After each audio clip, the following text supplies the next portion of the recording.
এবং এই কাজটা করার দায়িত্বই হচ্ছে সাংবাদিকতার মূল লক্ষ্য। এবং যে সমস্ত ব্যক্তিবর্গরা জেনে শুনে এই ধরনের একটা মহৎ পেশার মধ্যে যুক্ত হয়েছেন, যুক্ত হচ্ছেন, যুক্ত হবেন, আমি গভীরভাবে তাদের প্রতি শ্রদ্ধা জানাই। কারণ এই পেশাতে বিত্তবান হওয়ার কোনোই সম্ভাবনা নাই, কিন্তু এই পেশাতে নিজের বিবেক এবং মেধা চর্চা করার অনেক বড় একটা সুযোগ আছে। এবং তাদের এই ব্যক্তিত্ব, মেধা, দেশপ্রেম, মানবপ্রেম চর্চা করার এই পেশাকে গ্রহণ করতে পেরে তারা নিজেরা যে সুখের অনুভূতি পান, ওটাই তাদের বড় পুরস্কার। কিন্তু সাংবাদিকতার পেশাকে যদি একটি রাষ্ট্র বা সমাজ আমরা টিকিয়ে রাখতে পারি, তাহলে সমাজ এবং রাষ্ট্রকে প্রতি মুহূর্তে আয়নার সামনে দাঁড় করিয়ে রাখতে আমরা ব্যর্থ হয়ে যাব।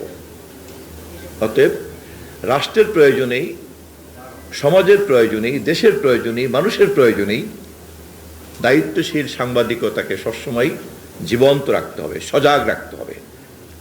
যে আমরা বাংলাদেশ সহ সারা পৃথিবীতেই গণমাধ্যম বা সাংবাদিকতা জগতের একটা নতুন পর্বের মধ্যে প্রবেশ করে বসে আছি। এবং এই পরিস্থিতিতে সবচেয়ে বেশি চ্যালেঞ্জের মধ্যে পড়ে গিয়েছে সাংবাদিকতার পেশাটা। এবং এই পেশাটা এত চ্যালেঞ্জের মধ্যে পড়েছে যে সত্য অনুসন্ধান করাই যার পেশা, নিশ্চয়ই কোনো রাষ্ট্র, সরকার নিঃস্বার্থভাবে তাদেরকে টাকা দিয়ে রাষ্ট্রের বিরুদ্ধে, সরকারের বিরুদ্ধে তথ্য অনুসন্ধান করার জন্য টাকা ব্যয় করতে থাকবে, ট্যাক্সের টাকা ব্যয় করতে থাকবেই, এবং সেটা ব্যয় করার একটা নিয়মকানুন তৈরি হবে। এখনও আমরা সেই পরিস্থিতিতে চাই নাই, পৃথিবীর কোথাও সেই পরিস্থিতি তৈরি হয় নাই। যে সমস্ত শিল্পপতিরা মিডিয়া ইন্ডাস্ট্রিতে বিনিয়োগ করতে চান, তারা স্বাভাবিকভাবেই মুনাফার জন্যই তো বিনিয়োগ করবেন। এবং যে সমস্ত বিজ্ঞাপনদাতারা গণমাধ্যমের উপরে ভর করে তাদের পণ্যের প্রচার করবেন, তারাও চাইবেন তাদের মতো করেই পণ্যের প্রচার বক্তব্যটা প্রকাশিত হোক, ছড়িয়ে পড়ুক। ফলে সাংবাদিকদের পেশাকে পৃষ্ঠপোষকতা দান করবে ওরকম কিন্তু কোনো কাঠামো এখন পর্যন্ত নাই, এটা খুব সত্য কথা।